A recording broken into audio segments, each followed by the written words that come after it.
सब घर वाले लाया को मजबूर कर रहे हैं कि उनकी बात मान लीजिए। मतलब ये है कि किस्सा जो है बिल्कुल तमाम कर दिया जाए। लेकिन लाया इस चीज की हामी नहीं भरी और कहती है कि नहीं, हकीकत बहुत जल्द सामने आएगी। मैं सब कुछ ठीक कर दूंगी और मुझे पता है कि सब ठीक हो जाएगा और शामी की सारी असलियत खुल के सामने आएगी। मुझे उस वक्त का इंतजार है।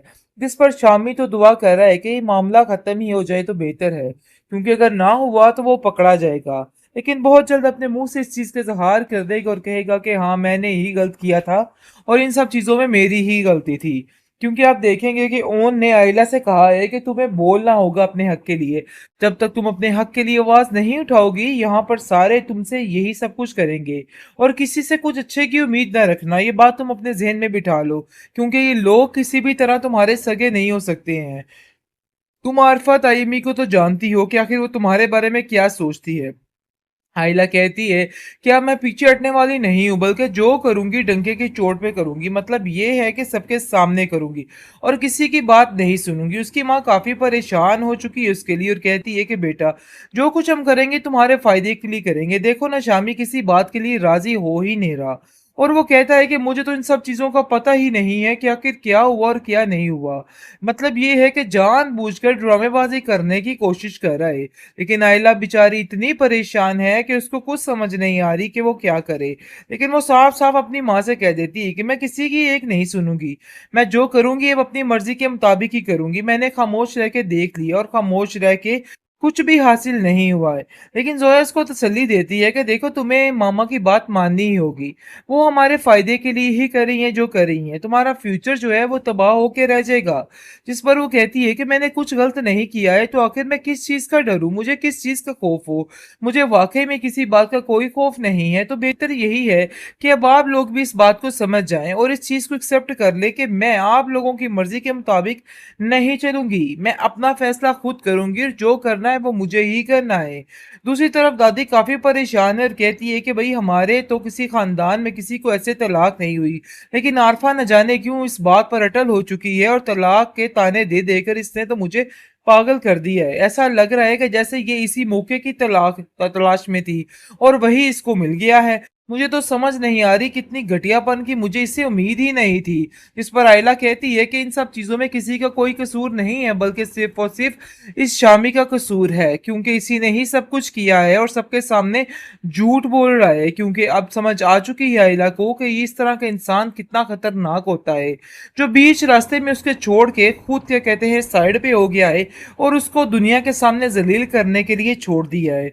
आरफा साफ साफ कहती है कि देखो, मेरी बात तुम अपने जहन में बिठा के रखो। अपने घर में तो मैं तुम्हें कभी आने नहीं दूंगी और ये बात तुम अपने जहन में बिठा लेना, क्योंकि मैं तुम्हारी तलाक दिलवा कर ही रहूंगी। जिस पर वो कहती है कि मुझे अब किसी बात से कोई डर कोई खौफ नहीं है। आप चाहे जो मर्जी करें, लेकिन मैं भी अब इस बात पर अटल हो चुकी हूँ कि मैंने जो करना है ना, मैं वही करूंगी। मैं किसी की एक नहीं सुनने वाली। आप लोगों की बातें सुन सुनकर ही आज सारा मामला यहां तक पहुंच गया है और आपने शामी को इस कदर जलील करके रख दिया है कि उसकी हिम्मत नहीं कि वो मेरे सामने या किसी के सामने अपनी इस बात का इतराफ कर सके। मैं इस बात को खत्म करना चाहती हूँ। शमसा कहती है कि बेटा, तुम्हारी जिंदगी का फैसला करने का इख्तियार अब मुझे दे दो, क्योंकि तुम्हें नहीं पता है कि ये औरत तुम्हारी जिंदगी को जहन्नुम बना के रख देगी। और मैं ऐसा बिल्कुल भी नहीं चाहती हूँ, क्योंकि ये चाहती ही ये है कि तुम्हारे ऊपर ये दब्बा लग जाए और सारा सिस्टम जो है तुम्हारा खराब हो जाए। लेकिन मैं ऐसा नहीं चाहती, हमारे ऊपर ही कुछ रहम कर लो। सब घर वाले लाया को मजबूर कर रहे हैं कि उनकी बात मान लीजिए। मतलब ये है कि किस्सा जो है बिल्कुल तमाम कर दिया जाए। लेकिन लाया इस चीज की हामी नहीं भरी और कहती है कि नहीं, हकीकत बहुत जल्द सामने आएगी। मैं सब कुछ ठीक कर दूंगी और मुझे पता है कि सब ठीक हो जाएगा और शामी की सारी असलियत खुल के सामने आएगी। मुझे उस वक्त का इंतजार है। जिस पर शामी तो दुआ कर रहा है कि ये मामला खत्म ही हो जाए तो बेहतर है, क्योंकि अगर ना हुआ तो वो पकड़ा जाएगा। लेकिन बहुत जल्द अपने मुंह से इस चीज का इजहार कर देगा और कहेगा कि हाँ, मैंने ही गलत किया था और इन सब चीजों में मेरी ही गलती थी। क्योंकि आप देखेंगे कि ओन ने आयला से कहा है कि तुम्हें बोलना होगा अपने हक के लिए। जब तक तुम अपने हक के लिए आवाज नहीं उठाओगी, यहाँ पर सारे तुमसे यही सब कुछ करेंगे और किसी से कुछ अच्छे की उम्मीद ना रखना। ये बात तुम अपने जहन में बिठा लो, क्योंकि ये लोग किसी भी तरह तुम्हारे सगे नहीं हो सकते हैं। तुम आरफा ताइमी को तो जानती हो कि आखिर वो तुम्हारे बारे में क्या सोचती है।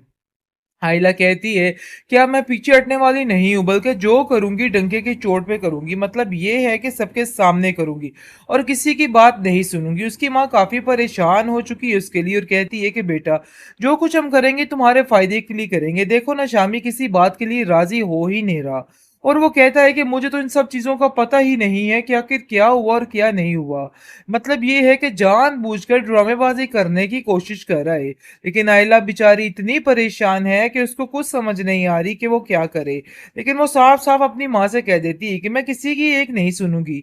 मैं जो करूंगी अब अपनी मर्जी के मुताबिक ही करूंगी। मैंने खामोश रह के देख लिया और खामोश रह के कुछ भी हासिल नहीं हुआ है। लेकिन जोया उसको तसल्ली देती है कि देखो, तुम्हें मामा की बात माननी ही होगी।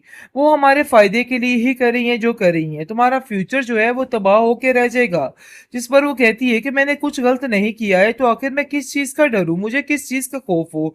मुझे वाकई में किसी बात का कोई खौफ नहीं है। तो बेहतर यही है कि अब आप लोग भी इस बात को समझ जाएं और इस चीज को एक्सेप्ट कर ले कि मैं आप लोगों की मर्जी के मुताबिक नहीं चलूंगी। मैं अपना फैसला खुद करूंगी और जो करना है वो मुझे ही करना है।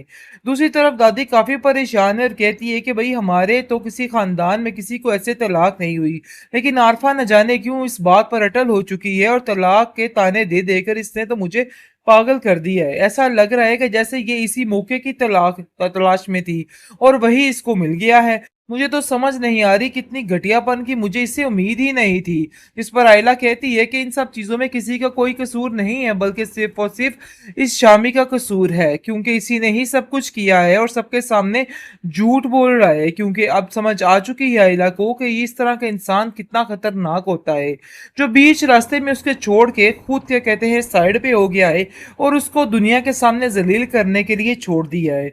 आरफा साफ साफ कहती है कि देखो, मेरी बात तुम अपने जहन में बिठा के रखो। अपने घर में तो मैं तुम्हें कभी आने नहीं दूंगी और ये बात तुम अपने जहन में बिठा लेना, क्योंकि मैं तुम्हारी तलाक दिलवा कर ही रहूंगी। जिस पर वो कहती है कि मुझे अब किसी बात से कोई डर कोई खौफ नहीं है। आप चाहे जो मर्जी करें, लेकिन मैं भी अब इस बात पर अटल हो चुकी हूँ कि मैंने जो करना है ना, मैं वही करूंगी। मैं किसी की एक नहीं सुनने वाली। आप लोगों की बातें सुन सुनकर ही आज सारा मामला यहां तक पहुंच गया है और आपने शामी को इस कदर जलील करके रख दिया है कि उसकी हिम्मत नहीं कि वो मेरे सामने या किसी के सामने अपनी इस बात का इतराफ कर सके। मैं इस बात को खत्म करना चाहती हूँ। शमसा कहती है कि बेटा, तुम्हारी जिंदगी का फैसला करने का इख्तियार अब मुझे दे दो, क्योंकि तुम्हें नहीं पता है कि ये औरत तुम्हारी जिंदगी को जहन्नुम बना के रख देगी। और मैं ऐसा बिल्कुल भी नहीं चाहती हूँ, क्योंकि ये चाहती ही ये है कि तुम्हारे ऊपर ये दब्बा लग जाए और सारा सिस्टम जो है तुम्हारा खराब हो जाए। लेकिन मैं ऐसा नहीं चाहती, हमारे ऊपर ही कुछ रहम कर लो।